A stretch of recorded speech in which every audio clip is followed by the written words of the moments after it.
बिस्मिल्लाहिर्रहमानिर्रहीम अस्सलामु अलैकुम। पाकिस्तान की भारत के साथ जो जंग हुई है उसमें जो फतह नसीब हुई है उसके बाद दुनिया में जनाब पाकिस्तान की गूंज है और जीत की गूंज जो है वो जगह जगह पे सुनाई दे रही है।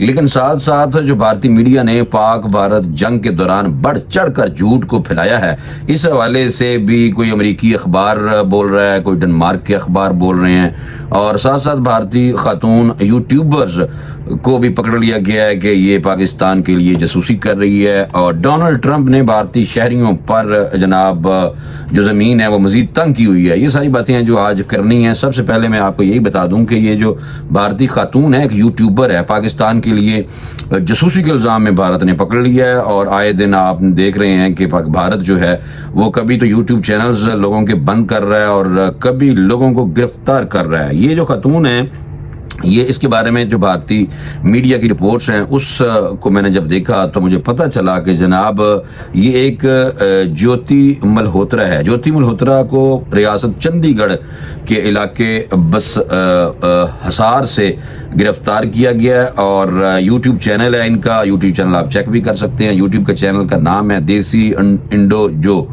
तो ये जो है कि ये यूट्यूब चैनल है और इस पे वो ट्रैवल लॉग करती हैं और ज्योति मल्होत्रा के यूट्यूब चैनल जो है उस पे सब्सक्राइबर जो हैं वो तकरीबन 4 लाख हैं। तो पुलिस ने तहकीक शुरू की हुई है वहाँ पे और ये बात सामने आई है कि उनकी सरगर्मियाँ भारतीय सलामती के लिए खतरा तस्वर की जा रही हैं। ये जनाब भारतीय मीडिया कह रहा है और गलत भी हो सकता है, लेकिन बहरहाल ज़्यादातर गलत ही हो सकता है। लेकिन बहरहाल जो पुलिस रिपोर्ट है उसके मुताबिक तो कुछ ऐसा है कि ये जो खातून थी, ये ज्योति जो थी वो 2023 में पाकिस्तान का इन्होंने दौरा किया था और खातून व्लॉगर ने पाकिस्तानी एजेंटों से व्हाट्सएप, टेलीग्राफ और स्नैपचैट जैसे प्लेटफॉर्म के जरिए मालूमात शेयर की हैं। ये पुलिस वहाँ की बता रही है और खातून व्लॉगर के खिलाफ मुकदमा दर्ज कर लिया गया, जिससे मजीद जो तफ्तीश है वो जनाब जारी है। और साथ साथ अमरीकी जो अखबार है न्यूयॉर्क टाइम ने अपनी एक रिपोर्ट में कहा कि भारतीय मीडिया ने पाक भारत जंग के दौरान बढ़ चढ़ कर जनाब झूठ को फैलाया है और झूठ फैलाने में भारत के वो मीडिया ग्रुप्स भी पेश थे जो माजी में अच्छी साख के हामिल समझे जाते थे। तो न्यूयॉर्क टाइम ने अपनी रिपोर्ट में भारतीय मीडिया की झूठी खबरों की तफसील बताते हुए कहा कि भारतीय मीडिया ने जो दावा किया था, भारतीय मीडिया ने यहाँ तक ये दावा कर दिया था कि भारत ने पाकिस्तान के न्यूक्लियर जो बेस हैं उनको निशाना बनाया और अखबार के मुताबिक किसी ने कहा कि पाकिस्तान के 2 त्यारे मार गिराए हैं, कराची पोर्ट पर हमला हो गया है, पाकिस्तान जैसे बढ़ गए हैं, पाकिस्तान का लाहौर फतह हो गया है, फैसलाबाद में भी घुस गए हैं। तो इस तरह की बातें बहुत की हैं। तो न्यूयॉर्क टाइम के मुताबिक ये दावे हमलों की तफसील और जुज़ियात तक के साथ पेश किए गए, मगर ये सब झूठ था। अखबार ने कहा कि पाकिस्तान और भारत के 4 रोज़ा लड़ाई के दौरान जंगी हिजान में मुब्तला भारतीय एंकर और मुबस्सरीन ने जनाब बढ़ चढ़ कर झूठ बोला है और हुब्बुल वतनी के बुखार में मुब्तला भारतीय मीडिया यहाँ तक कह गया है कि पाकिस्तान के न्यूक्लियर साइट से ताबकारी शुरू हो चुकी है। झूठ को सच साबित करने के लिए एटमी साइट के नक्शे और सैटेलाइट तस्वीर भी दिखाई गई। ये बहुत घटियापन जो भारत की तरफ से बहुत ज़्यादा घटियापन वो हमें नज़र आया। खैर, लेकिन ट्रंप साहब ने भी एक बात की थी कि जनाब पाकिस्तान और भारत एटमी जंग के बहुत करीब थे। लेकिन साथ साथ एक और मैं बात बता दूं, ये डेनमार्क के अखबार भी भारतीय झूठ को यानी कि फाश कर दिया उन्होंने और उन्होंने कहा कि भारत का जो झूठ है एक बार फिर फाश हो चुका है। डेनमार्क की मकबूल अखबार है जनाब, उसने ये सुर्खी लगाई और साथ ये भी कहा है कि भारतीय मीडिया पाकिस्तान पर ख्याली फतूहात के बारे में बेशर्मी से झूठ बोल रहा है। ये जो हिंदू बनी है इनसे वैसे तो आपको पता है कि खैर नहीं मिलता, लेकिन ये है कि इन्होंने जो इनको बुखार चढ़ा हुआ था शायद अपनी हुब्बुल वतनी का, और वो भी हुब्बुल वतनी तो ना कहीं लोगों को इन्होंने राज्य के ट्रैप किया और ट्रैप करने की वजह से लोग रात को ये सोच के सो गए कि पाकिस्तान तो हमने फतह कर लिया, लेकिन सुबह उठे तो ठुकाई हो रही थी पाकिस्तान की तरफ से। इसलिए ये जो दूसरे बैरूनी मुल्क और इंटरनेशनल जो खबर अखबारात हैं, इंटरनेशनल जो जनाब मीडिया वो उनका जो झूठ है वो आहिस्ता आहिस्ता आश्कार कर रहा है। तो डेनमार्क का जो अखबार है, वैसे डेनमार्क जनाब साड़ी इन्नी कोई है कोई नहीं, सानू भी बहुत जहर लगता है क्योंकि अक्सर वहाँ पे तो इन्हें मज़हब और नबी पाक सल्लल्लाहु अलैहि वसल्लम के हवाले से खाके भी सामने आए थे। तो डेनमार्क का जब भी नाम आता है तो पाकिस्तानी वैसे भी गालां काट दें। बहरहाल जंग के दौरान भारतीय मीडिया ने बड़े बड़े दावे किए थे लेकिन वो सब झूठ निकले, ये अखबार बता रहा है। और हत्ता कि अपना झूठ सच साबित करने के लिए भारतीय मीडिया ने पुरानी तस्वीरें और गजा की फुटेज लगा के ये लोगों को शो किया कि जैसे ये पाकिस्तान है। तो अखबार ये कह रहा है इस हवाले से कि यूनिवर्सिटी ऑफ कोपनहेगन में कम्युनिकेशन के प्रोफेसर हैं और ऑक्सफोर्ड यूनिवर्सिटी में जनाब सीनियर रिसर्चर हैं, वो भी इस हवाले से काफ़ी बोले हैं और उन्होंने भारत का ये जो झूठ है इस हवाले से खुल के बात की है। उनका कहना है कि भारतीय हुकूमत इन झूठी खबरों में से निपटने का हल ये निकाला कि मुल्क भर में गैर मुल्की जो खबर रसां इदारे हैं, जो वेबसाइट्स हैं, उनको ये भारतीय हुकूमत जो है वो ब्लॉक कर रही है।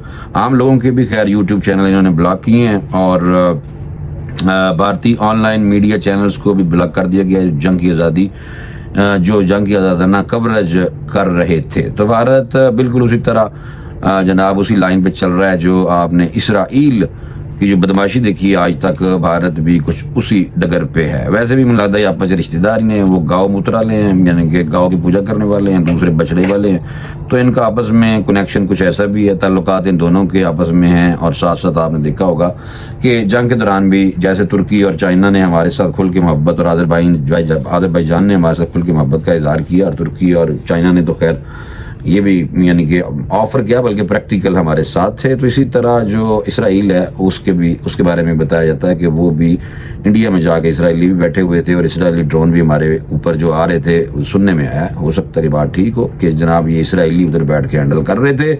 भारतीय हुकाम की जानिब से फेक न्यूज़ के खिलाफ जंग को बुनियाद बनाकर आज़ाद मीडिया को खामोश कराने की कोशिश है। तो ये जो सिलसिला चल रहा है ना, ये जनाब भारत जो है वो इस हद तक आगे बढ़ चुका है। अब आपने शिकस्त जो है जनाब कोट बहुत खाई है दोस्तों। तो इतनी मार खाने के बाद वैसे भी उनकी फौज भी डिप्रेशन का शिकार हो चुकी है, और बाकी मोदी तो जाहिल आदमी डंगर है, उसके बारे में क्या बात करनी। बहरहाल ये एक और बात थी कि जो ट्रंप आजकल बहुत छाया हुआ है, ट्रंप एवं स्टेटमेंट दे रहा है, पता नहीं उन्होंने अमेरिका में बहुत ज़्यादा मतलब है, और मिडल ईस्ट से भी और अरब ममालिक से भी और पाकिस्तान के लिए भी जनाब ऐसी डायलॉग बोल रहा है जनाब ट्रंप के। हमें लगता है कि ट्रंप साढ़े वाली खड़ा है और इंडिया मातम मना रहा है कि ट्रंप की करी जा रहा है। जेडी वैंस, हालांकि आपको पता है कि उनका दामाद भी है नायब सदर अमरीकी। पाकिस्तान भारत एटमी जंग के बिल्कुल करीब थे, ये अंकल ट्रंप बता रहे हैं भाई।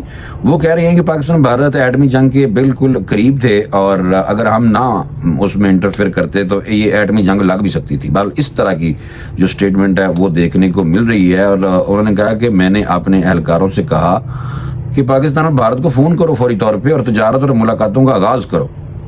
ये भी इंटरव्यू दिया उन्होंने अमेरिकी टीवी को, और सदर ट्रंप ने बताया कि तजारत को दुश्मनियाँ ख़त्म करने और अमन कायम करने के लिए इस्तेमाल हो रहा है। अब दोनों फरीक खुश हैं। असी तो बारह खुश हैं ट्रंप साहब, लेकिन भारत के सफ़े मातम में असी यौम तशक्कर भी मनाई जा रहे हैं। उन्होंने मजीद जख्मा जैसी बिल्कुल नमक सुट रहे हैं, ताकि अच्छा है कि हिंदू बनी है जितनी हमारे हवाले से नफरत रखते थे, इनको भाई एवं ही होना चाहिए ना। बहरहाल ट्रंप ने कहा कि इनकी पाकिस्तान से बहुत उम्दा बातचीत हुई।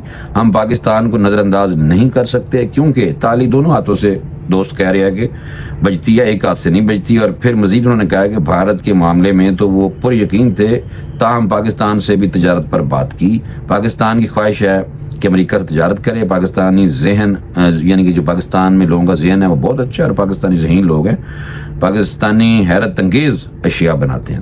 हूँ पता चलिया ट्रंप साहब ने भाई, असं तो पहले बहुत ज़्यादा जुगाड़ कर लेने हैं।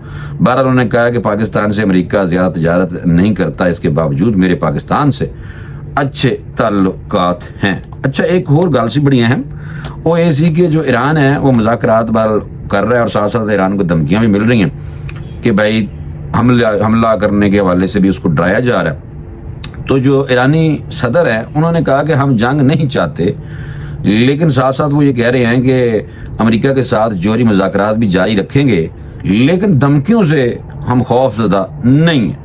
ईरान का जो रोल रहा है वो आपने देख लिया, खैर थोड़ा सा बेहतर ही रहा है, क्योंकि वो उनकी कोशिश थी कि ईरानी जो वज़ीर ख़ारजा है वो पाकिस्तान में बेचारा आ रहा था, और वो भारत के हवाले से भी कुछ इस तरह कर रहा था कि जनाब ये आपस में ना लड़ें और सुलह, यानी कि ये जो टेम्परेचर था उस ठंडा करने की ईरान ने बाल कोशिश की, लेकिन न्यूट्रल था। बाल जानवर साढ़े यहाँ न्यूट्रल का मजाक उड़ाया जाता है ना, कोई जानवर कह देने ऐसी बाल। ईरान के सदर जो हैं उन्होंने कहा कि अमेरिका ईरान जोहरी मुज़ाकरात के हवाले से बात करते हुए फरमा रहे थे ये मौसूफ कि अमेरिकी सदर डोनाल्ड ट्रंप एक वक्त में अमन की बात करते हैं और फिर धमकियां देते हैं। ये ईरान की तरफ से कहा जा रहा है, और पाकिस्तान और इंडिया के हवाले से भी लोग कहते हैं कि भाई ये कोई ज़्यादा प्रेडिक्टेबल बंदा नहीं है, कोई पता को नहीं है, किसी टाइम कुछ भी कर दे।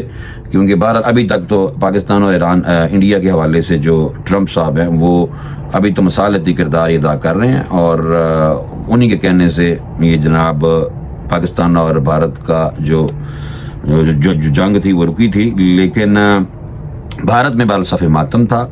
ट्रंप ने बाल ये काम तो किया, तुम मनो जंग होने के क्रेडिट भी ले जा रहा है, खुद ही हर जगह तो कह रहा है कि मैं कीता है। बहरहाल ये उन्होंने जनाब किया है, और इसी वजह से अमेरिकी के डंडे की वजह से भारत भी मेरे ख्याल में खामोश है, क्योंकि अमेरिका नहीं चाहता कि पाकिस्तान और भारत आपस में लड़ें।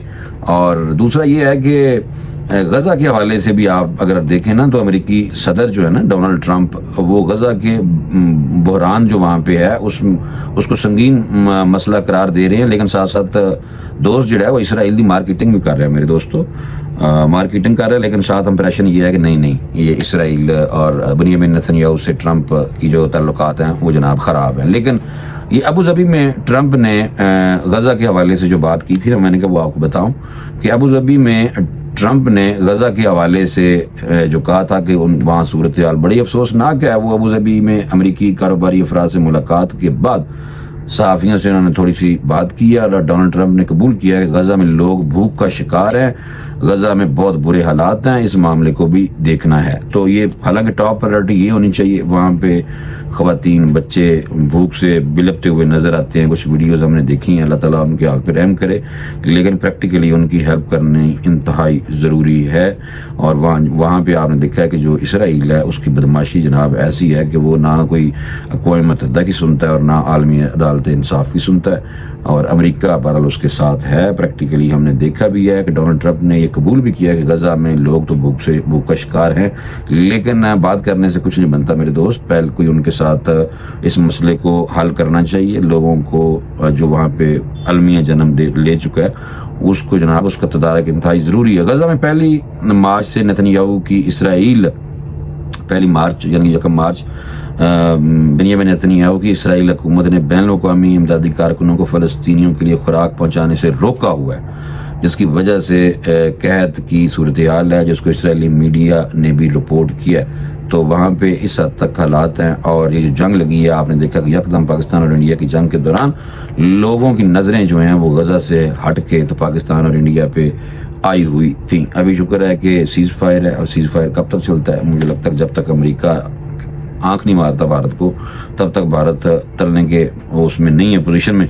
और उम्मीद है कि ये जो तलवार है जो लटक रही है वो हमने फिलहाल अद्धी तलवार ऐसी बांध दी थी, पाकिस्तानियों ने ऐसा जवाब दिया। और पाकिस्तान की जो फौज है उसने अपना लोहा भी मनवाया, जो असला है चाइनीज़ मेड इन चाइना वो भी जनाब फिलहाल आसमान थे जनाब। और चाइनीज़ तो वैसे साढ़ा बहुत खुश है। और अब हमें ये भी उम्मीद है कि जो चाइना भारत के साथ, अब चाइना थोड़ा सा प्रैक्टिकल भारत को सबक सिखाई दी तो बेहतर है, क्योंकि वो जो 7 स्टेट सिस्टर्स है ना, जो भैन है इन्हों 7 जड़ियाँ स्टेट्स ने, असम और अरुणाचल प्रदेश, वहाँ पे चाइना ने तो अरुणाचल प्रदेश के हवाले से जनाब उसको समझ लें कि बस प्रैक्टिकली जाकर कब्जा नहीं किया, बाकी उन्होंने नाम शाम शहरों के नाम शाम दरियावां के नाम पहाड़ों के नाम सारे उन्होंने रखे उन्होंने साडा भाई इस तेरे को लै रहना। अब आने वाला वक्त बताएगा गो के जो चीन है वो वहाँ पे बहुत बड़ी फौजी मशकें भी उन्होंने शुरू की हुई हैं। तो आने वाला वक्त जो है वो बड़ा अहम है। देखते हैं कि जनाब ये सारी दुनिया के जो हालात हैं वो किस तरफ जाते हैं। उम्मीद है कि दुनिया में अमन होगा, लेकिन जो गज़ा का मसला है वो बड़ा पेचीदा है, और हमें बहसीयत मुसलमान गज़ा के मुसलमानों के साथ खड़े होना चाहिए प्रैक्टिकली, गलना जी भी नहीं भाई, प्रैक्टिकली। मुझे इजाज़त दें, इंशाल्लाह अगले वीलॉग में दोबारा मुलाकात करेंगे। अल्लाह हाफिज़।